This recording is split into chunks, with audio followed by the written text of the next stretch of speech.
Ito po yung nahukay. Nahukay yan.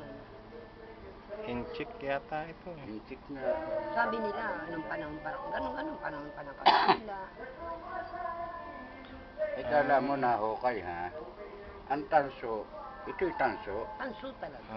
Pero bakit, ang pinagtataka ko, sa tagal hindi natin alam kung kailan pa dyan ito. Bakit hindi kinakain ng kalawang? Hindi kinakain ng lupa? Ito ng kot malibag. Eh baka may halong ginto. Hindi na nga Hindi doon ko sa lang ganun, alam kundi ang kung mga ano. ano nila, pagka-antek, ay yung 1569. Pero sadyang antik. At napating na yung Yung marka lang. itong markang ito.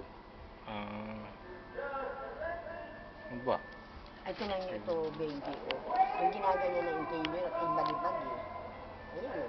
Sabihin, Wala pa nitong, ano, ang offer nga lahat gusto nila madala. Ang gusto, Halimbawa, tanong. ipagkatiwala ko sa kanila, dadalhin. At doon Ay, bibenta hindi yun. ka ako Nila naman sa- patanga. Dahil sabi nila, wala makakabili ng ganyang ano, kundi yung mga igayukan. Sabi nila. Pero hindi pa yun na ilulupas kahit kailan. Kung may Kaya parang makikita ka, 1 kilo pati ang timbang niyan.